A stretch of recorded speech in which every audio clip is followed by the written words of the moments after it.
Hey, English learners, welcome back to the English Leap podcast, a cozy little corner made just for easy to understand English and the most honest everyday conversations. I'm Emily. And I'm James. Emily, you look unusually calm today. Calm in a suspicious way, like you're hiding some big secret or something. Suspiciously calm. That sounds dangerous. What do you think, I'm about to lose my mind or something? Yeah, like the calm before a big storm. You know, I've seen people smile really brightly right before they completely explode. So, how are you really doing today? Be honest. I'm fine. I'm fine. The most famous sentence in the world. Everyone says that when they don't want to tell the truth. What do you mean? It's a great sentence. Short, easy, totally safe. No one will dig deeper. Okay, fair enough. But come on, James. Not just I'm fine. How are you really feeling today? Don't hide it. Honestly, there were about 5 minutes today when I wanted to quit everything. Just lie on my bed, pull the blanket over my head, and pretend the world didn't exist anymore. Whoa, quit everything. That sounds serious. What happened? Tell me more. I'm listening. You know those mornings when you open your eyes, stare at the ceiling, and your brain automatically fast-forwards your entire life? The never-ending to-do list, the faraway goals, and then your brain suddenly announces, "That's it! I quit! I resign! Good luck! Goodbye! Hope you find happiness without me." Oh, yes, totally. Like your brain sends in an official resignation letter with the reason, emotional overload. Exactly. Dear human, I am extremely exhausted. Please find a newer, more energetic brain. Sincerely, your old brain. I think a lot of people listening to this podcast have felt that way too. Waking up and already wanting to skip the entire day. And it's not even about something huge. For example, today I wanted to skip the gym again wait, how many times now? The 5th time this month. Again. You're incredibly consistent at skipping the gym. Yup, again. I went once my legs were sore for 3 straight days, couldn't even get out of bed. Then my brain said, all right, fitness is done. We tried. We felt the pain. Time to retire forever. Wow, a lifetime gym member after exactly one workout. I really admire this kind of short-term commitment. But seriously, though, I think many listeners feel the same way about English. They learn one difficult grammar rule like the present perfect continuous and think, that's it, I'm quitting English. This is too complicated. Or they write one messy sentence, make a few mistakes, and suddenly want to throw their books, laptop, and headphones out the window. I remember once I was learning phrasal verbs, I got to give up and then actually gave up. But hey, if you're still listening to us right now, that's actually something really beautiful and something to be proud of. Exactly. It means you haven't given up. You're still here, still learning, even when you feel tired, frustrated, or doubtful about yourself. That's real strength. So today, we want to dedicate this entire episode to that idea. Today's episode is called Don't Give Up on Yourself. We'll explore those moments when you want to give up on English, give up on your dreams, give up on big goals, and how to keep going in a gentle, realistic way without pushing yourself too hard. Don't worry about your language level. This episode is for B1 learners, easy to listen to and easy to follow. It's perfect for practicing everyday English conversation, sharing real feelings, and building motivation. And if you're at A2 level, you're very welcome to stay too. There might be some new words, but we'll explain the most important ones slowly as we go. And we'd really love to hear from you in the comments. Try finishing this sentence as honestly as you can. One thing I don't want to give up on is because... For example, one thing I don't want to give up on is English because it opens the door to traveling around the world without needing a translator. Or my health, because I want to run with my kids without getting out of breath. Or learning to draw because it helps me relax after a long, stressful day. Your sentence doesn't need perfect grammar. If it comes from the heart, we'll understand and truly appreciate it. And for those of you who love vocabulary, don't worry. At the end of the episode, we'll have a gentle recap section. We'll read slowly and repeat today's key words and expressions like a calm, relaxing walk. But first, let's answer a big question that everyone has asked themselves at some point. What does never give up really mean? Is it healthy, or does it sometimes just create more pressure and make us feel worse? That's right, Emily. Sometimes never give up actually sounds pretty scary. Scary how? Tell me. It can sound like never stop, never rest, don't cry, don't slow down, even for a second. Just work non-stop, like a machine that never gets tired. Like if you stop, you've failed, and if you're tired, you're weak. Yeah, that toxic hustle mindset. Take one day off and people label you as lazy or lacking willpower. I see it all over social media. Everyone's showing off no days off, and a lot of English learners start comparing themselves and blaming themselves. But here in this podcast, we don't believe in that at all. Not even a little. When we say don't give up on yourself, we mean something much gentler, kinder, and more human than that. There's a really great English word that I love. Perseverance. It sounds so classy. It means continuing steadily over a long period of time, the long game. Even when in the short term you feel tired, sad, or discouraged. You don't have to be fast like a rocket. You just need to keep coming back consistently, little by little. Like water dripping over time can wear down stone. And there's another word I really love, resilience. What does resilience mean to you? Describe it. Yeah, I hear that one all the time in self-help books and motivational podcasts. To me, resilience is like an old tree in a huge storm. The wind is strong, the branches bend almost to the ground, but the roots stay firmly planted. When the storm passes, the tree stands tall again, sometimes even greener, stronger because it's been tested. Life knocks you down, but you get back up. Maybe with a few scars, but still standing. I love that image. You can bend with the wind, you can feel exhausted, but you don't have to break. So never give up doesn't mean never resting, never feeling sad, never crying. It means that even if you fall, you don't completely give up and throw your dream into the trash. I like a very down-to-earth definition. Never give up means don't throw your dream away just because this week is hard. Just because today you failed. Just because you feel like you're not good enough. Exactly. You can rest. You can cry your heart out. You can pause for a few days to recharge and still not give up on yourself. That's what sustainability really looks like. So if you're feeling exhausted right now, remember this. It's completely normal. There's nothing shameful about it. But why do we so often fall into this state of wanting to give up? Is it because we're weak? That's a really important question. And maybe it's not because you're weak at all. Maybe it's simply because life feels too heavy right now. Too many things piling up at once. Exactly. A lot of English learners tell me I want to quit. I guess I'm just lazy, or I'm not strong enough. Other people learn fast and I'm always slow. But usually that's not the full truth. In real life, we face so many obstacles like financial stress, limited time because of full-time work, poor health, family responsibilities, work pressure, all crashing together like a flood. And on top of that, there are setbacks, unexpected pushbacks, and failures. You take one step forward and get pushed 2 steps back. For example, you study hard for IELTS for a whole month, but your score doesn't improve. Or you practice speaking English confidently in front of the mirror, then talk to a native speaker and they laugh at your accent. That kind of setback really hurts.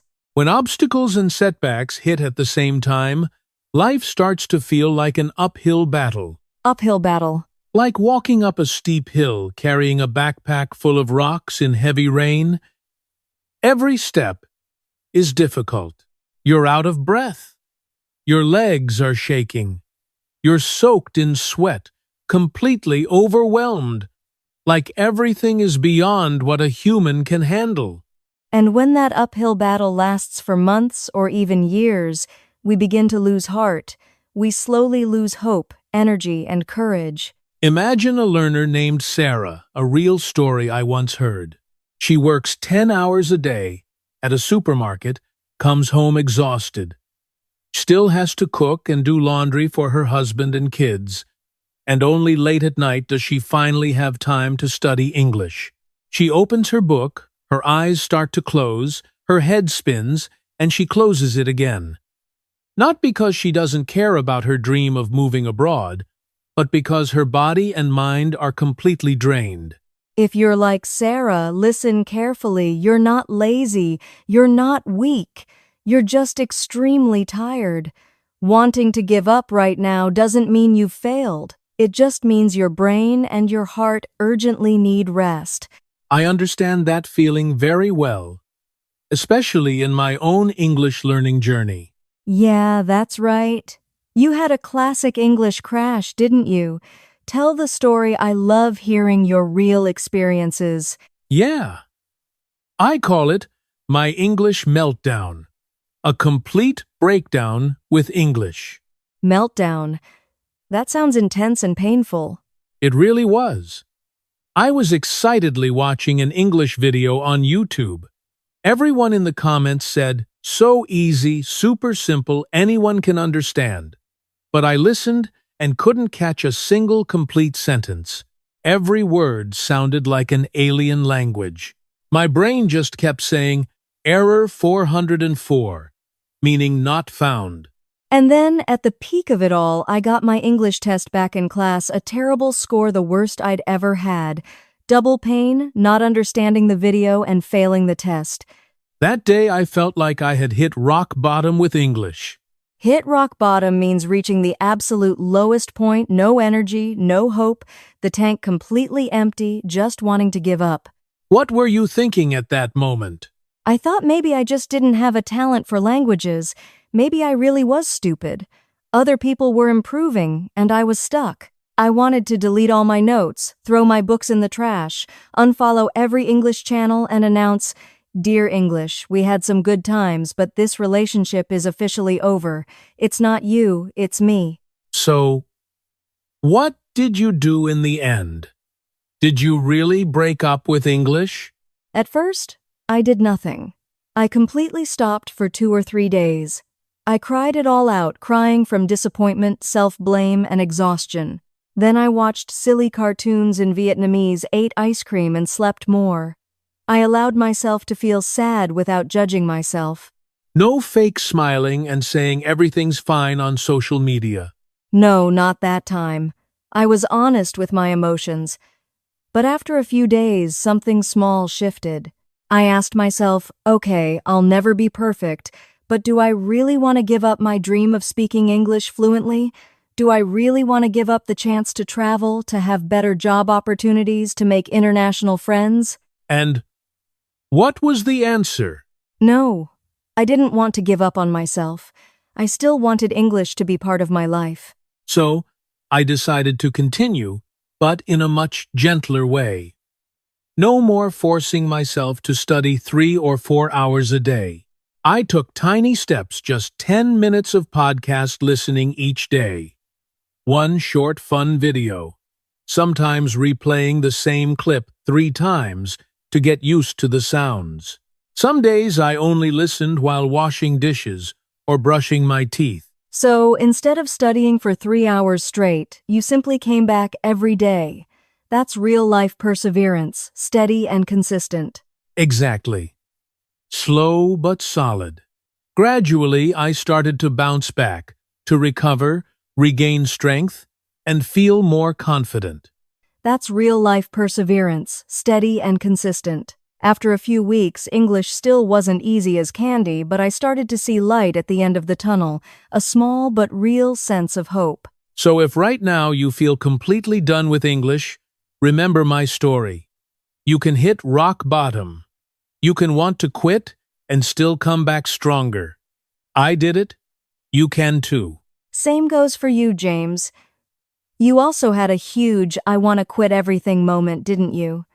Tell us, I'm really curious. Yeah. Mine wasn't about English. It was about university. And a little bit about snacks, too. Now I'm very curious. What happened? Did you almost drop out to become a full-time cookie tester? Honestly, almost. Very, very close. So what really happened? Tell us the details.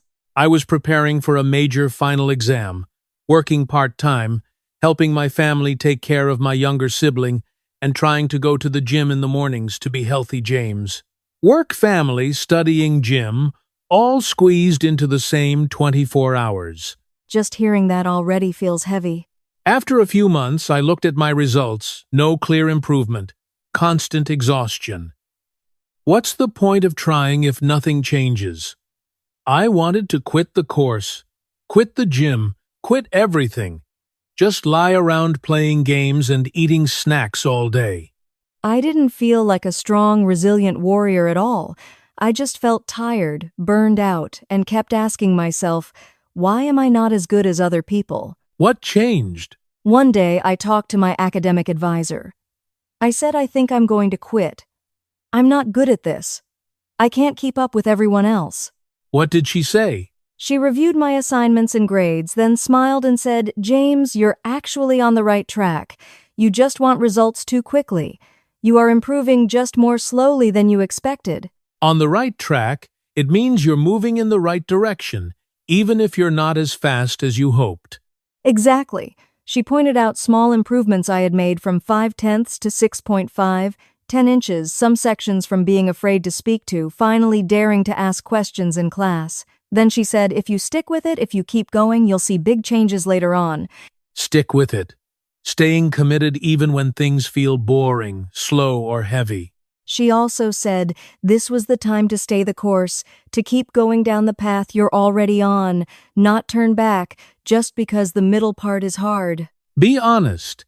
Did it actually work? Did you stay the course? Or did you just stay with snacks? Honestly, both. There's a famous saying, when the going gets tough, the tough get going. Sounds very heroic. But for me, it's more like, when the going gets tough, I get snacks. My superpower is snack power, 1 bag of potato chips, and boom, motivation unlocked. Same here. But now I try a more balanced approach. When things get hard, I still allow myself some snacks, because, let's be real, life is sad without them. But I also try to focus for at least 10 minutes. 10 minutes of studying. 10 minutes of writing notes. 10 minutes of listening to a podcast. It's small, but it keeps me from stopping completely. So you didn't suddenly become a superhero. You just made the battle smaller and kept moving forward step by step. Exactly. I chose not to quit the course. I stayed the course through small daily actions, and slowly things really did get better. My grades improved, my confidence grew, and I even lost some weight thanks to going to the gym regularly. And that's the perfect bridge to the practical part. So what can listeners actually do starting today to not give up on themselves? We're going to share 3 gentle, realistic tips you can apply right away.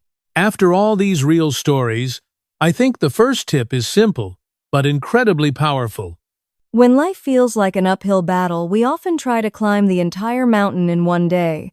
We look at the distant peak and say, I have to conquer all of this today. And we're exhausted before we even take the first step. For me, it's like standing in front of a horribly messy room. If I tell myself I have to clean everything today, I just want to lie down on the floor and disappear. But if I say, okay, let's just clean this desk, suddenly it feels doable. 1 desk, 1 corner, 1 drawer, small wins, but small wins create big motivation. It's the same with English. Instead of, I must study seriously for 3 hours every day, you can say, today I'll just listen to English for 10 minutes. If you do more, great. If it's only 10 minutes, you still win. You still stay the course. You still keep the fire alive. I once had a student named Lan who felt completely overwhelmed. She said English feels like a huge ocean. I'm terrified. I don't even dare to touch the water. I told her, you don't have to swim across the ocean today. Just dip your toes in. 5 minutes of listening to a short clip while you make coffee. Dip your toes in. I love that image. Gentle, no pressure. So every night she listened to a short podcast while brushing her teeth. Just 2 to 4 minutes. That tiny habit slowly grew. After a few weeks, she messaged me, "Now, if I don't listen, something feels missing. It feels strange." The uphill battle turned into cute, manageable daily steps.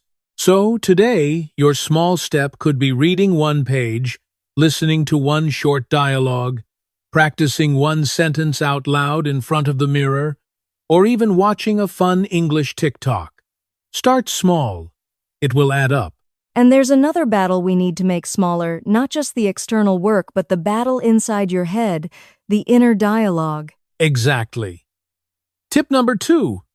Change the story in your head. Because the words we say to ourselves can hurt more than any exam or criticism from others. Many learners tell me I failed. I'm terrible. I'll never be good at English. And that negative story slowly kills your resilience, your ability to recover. The heart gives up before the mouth even tries to speak. I was like that during university.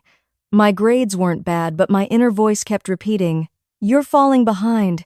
Everyone else is improving faster than you." So even when I made progress, I couldn't feel happy because the soundtrack in my head was always sad, like watching a comedy movie with tragic background music. So, we need to change the soundtrack a little, add some more positive music. You can try new sentences, saying them quietly in your head or writing them down. This is a setback, not the end. I'm on the right track, just moving slowly. I can bounce back from this. Instead of, "I'm so stupid," try, "This is a setback. I need to change how I study." Try a new app study in a group, or listen to English music. Not throw everything away. With speaking skills, instead of "my English is terrible," try "I'm just nervous right now, but I'm still learning." Every attempt is practice, and I'm improving day by day. These sentences may seem small, but they're like a gentle hand on your own shoulder, comforting you and protecting your heart. When you change your self-talk, you give yourself the chance to push through bad days instead of attacking yourself. I still do this every day. When my brain says, "You're falling behind," I answer right away, "No, I'm just moving at my own pace. And this pace is okay." I also talk to my brain a lot. Relax. We're doing our best. We'll try again tomorrow. And even with a kinder story in your head, there are still days that feel too heavy to carry alone, right? Absolutely. Which brings us to the third and extremely important tip. Don't fight alone. When we feel overwhelmed, the brain often whispers, "No one understands. You're alone in this battle." But that voice is lying. You are almost never the only one. I remember a comment from a girl under one of our videos. "I'm the only one in this small town, struggling with English like this. I must be stupid." The only one. Yeah. And right under that comment, hundreds of people replied, "Me too. I live in a small town with no one to practice with. Same here. I've been studying for 2 years, and I'm still afraid to speak." She wasn't alone at all. She was part of a huge hidden group. She just didn't know it yet. When you share your struggles, even just one comment or one message, you often find your people. It could be friends, teachers, mentors, online classmates, or a warm community like this English Leap family. I have a close friend. Whenever I feel like giving up, I text her immediately. "Today is really hard. Please remind me that I can do this. I'm about to collapse." She usually replies, "You're tired, not useless. Drink some water, go to bed early, and try again tomorrow. I believe in you. Tired, not useless. That line is so good I wrote it down immediately. Her words help me not lose heart. They don't solve all my life problems, but they make the load much lighter. I've had my own don't fight alone moments too. When I almost quit my course, my teacher didn't just check my work. She looked at me and said, "You're on the right track. Stay the course. I believe you can do it." Sometimes just one sentence I believe in, you can carry you through an entire hard week, even a hard month. So today, try sending a simple message to someone you trust. Or, can I talk? I honestly feel like giving up. Or, can I talk? I honestly feel like giving up. And when you ask for help, when you take small steps, when you change the story in your head, something interesting starts to happen. A lot of people think that changing a plan means failure, that it means you've given up. But that's not true. Sometimes the smartest move is changing how you walk. Not giving up on where you're going. Let's say your dream is to speak English fluently. That's your mountain. At first, you decide to study 3 hours every night after work. After a few days, you're burned out. You stop. Guilt piles up. And then you tell yourself, "See, I can't do it. I'm weak." The problem isn't the dream. The problem is that the plan was too harsh. In that moment, never give up doesn't mean forcing yourself harder. It means thinking, this path isn't working. I need a different path, one that's gentler and more suitable. It's like wearing shoes that don't fit on a long walk. Your feet hurt, you get blisters, but you don't say, "I'll never walk again." You change to more comfortable shoes, or you change your pace walk slowly instead of running a marathon. So instead of 3 hours at night, you switch to 20 minutes in the morning when your mind is fresh and 20 minutes in the evening when you're relaxed.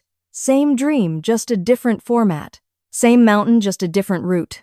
Or maybe you always study with dry grammar books, and every time you open them, your soul leaves your body. Your body stays at the desk, but your soul is already lying on a beach somewhere. In that case, switch to fun podcasts, short English stories, animated shows with subtitles, or your favorite songs with lyrics. You're still moving toward English, but in a way your brain doesn't hate and might even enjoy. Remember this, changing your method, your schedule, or even your short-term goals does not mean giving up on your deeper dream. You're not throwing your dream into the trash. You're just changing the map, changing the vehicle, as long as you're still heading toward the destination. For example, you set a goal like reach C2 in 1 year. That's heavy. You can adjust it. First build a solid B1, then B2, then we'll see. That's not weakness, that's wisdom and listening to your body. And if there's something that truly doesn't fit a course that's too difficult, a job that eats up all your time, an outdated habit, it's okay to say, "This path isn't for me," and choose another one as long as you still believe in yourself and keep growing. And if you've listened all the way to this point in English, even if you paused sometimes to understand you've already done it, you might be tired, you might be slow, but today you didn't give up. You pressed play. You stayed with us until the very end. That's a big win. So never give up doesn't mean never changing. It means not stopping caring about your life, your growth, and your dreams, no matter how many times your plan needs to be adjusted. We said never give up isn't about crazy hustle or no pain, no gain. It's about gentle perseverance and resilience, showing up consistently over the long run, even when life bends you with the wind. Before we move into the vocabulary recap, let's take a deep breath together. Inhale, exhale, and gently remember what we've shared today. We talked about common reasons people want to quit. Obstacles, setbacks, uphill battles, and that doesn't mean you're lazy. It just means life is heavy and you're carrying a lot. We shared James's feeling useless story, and Emily's breaking up with English moment, and how both of us chose small, gentle steps instead of walking away completely. We offered 3 gentle ways to keep going. Make the battle smaller, start with the tiniest step. Change the story in your head, tell yourself a kinder, more supportive story. Don't fight alone, share and receive support. And finally, you can change the method, the plan, the path, and still not give up on yourself. If you remember just one thing today, let it be this: I'm allowed to rest. I'm allowed to change direction, but I don't have to throw my dream away. Take one more deep breath. And when you're ready, let's move into the vocabulary recap slowly. Not a test, not a dry lesson, just a gentle walk through the key words and expressions from today so they sink in a little deeper. Let's start with a big word, right from the beginning: perseverance. Perseverance means continuing steadily over a long period of time. You don't have to be lightning fast. You just need to keep coming back, even if today it's only 5 minutes. For example, I was tired today, but I still listened to 10 minutes of English before bed. That's perseverance. Or, she used perseverance to finish her university degree despite serious family and financial problems. Its close friend is resilience. Resilience is like a tree in a storm. Strong winds come, the tree bends, but it doesn't break. Life challenges you. You get back up, and sometimes you grow even stronger. For example, he showed resilience after failing an important exam. He didn't quit, he tried again with a new study method. For example, he showed resilience after failing an important exam. He didn't quit. He tried again with a new study method. An obstacle is something that blocks your way, like working late and not having time to practice English in the evening. A setback is when you put in the effort but get pushed backward, like getting a bad test result even though you studied carefully. But a setback isn't the end. It's just a pause, a moment to adjust. Then there's a powerful image, an uphill battle. When everything feels extremely difficult, like walking uphill with a heavy backpack, out-of-breath sweat pouring down. For example, balancing a full-time job, taking care of a young child, and learning English can feel like an uphill battle, but small steps will still take you to the top. For example, balancing a full-time job, taking care of a young child, and learning English can feel like an uphill battle, but small steps will still take you to the top. For example, after being rejected from jobs many times because her English wasn't good enough, she started to lose heart, but later she found her motivation again. But the story doesn't end there. After rock bottom, you can bounce back, recover after a hard time, like a ball hitting the ground and bouncing back even higher. For example, she bounced back after a major failure and started again with a new study plan more steadily this time. When you're at the bottom but still trying to move, sometimes you push through, you force yourself through a difficult moment to get to the other side. For example, I wanted to stop studying, but I pushed through the last 10 minutes and felt relieved afterward. Stay the course means continuing on the path you're on, not quitting halfway, even when the middle part is tough. For example, the exam was difficult, but I stayed the course and completed the program. Stick with it is similar but more casual. It means holding on to your plan. Your English is improving. Stick with it and you'll see real change. Your English is improving. Stick with it, and you'll see real change. Your grammar isn't perfect, but you're on the right track. Just keep going. After a few weeks of daily listening practice, I finally saw the light at the end of the tunnel with my listening skills. I could understand 70–80% without subtitles. My version is, when the going gets tough, I get snacks. But the idea is, when things are hard, at least take one small step. Eat a snack, then keep studying. Even when you're tired, slow, or sad, you still believe your life and your dreams are worth something. You don't throw them away. I make mistakes, lots of mistakes, but I will not give up on myself or on my English. Today is hard, but I'm not throwing my dream into the trash. I'm not giving up on myself. If you're still here listening in English up to this moment, even if you had to rewind or look up words, you're already living that sentence. So, we want to say this clearly from the heart: we're proud of you.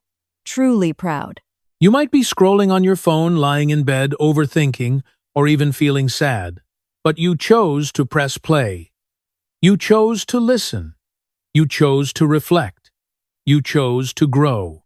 Your day might feel unbearably heavy. You might have almost given up on English or on some other dream, but a small part of you stayed. That part kept going. And that part is perseverance, your real strength. And we're genuinely happy, genuinely warm to be sitting with that part of you today. Remember the small comment challenge. Complete this sentence. One thing I don't want to give up on is because. It could be English, your health, your family, art confidence, learning a new skill, anything your heart cares about. Grammar doesn't have to be perfect. Honesty is enough. We truly read every comment. Your words make us feel less alone, like we're all sitting together in one big cozy room, learning English, sharing, and not giving up together.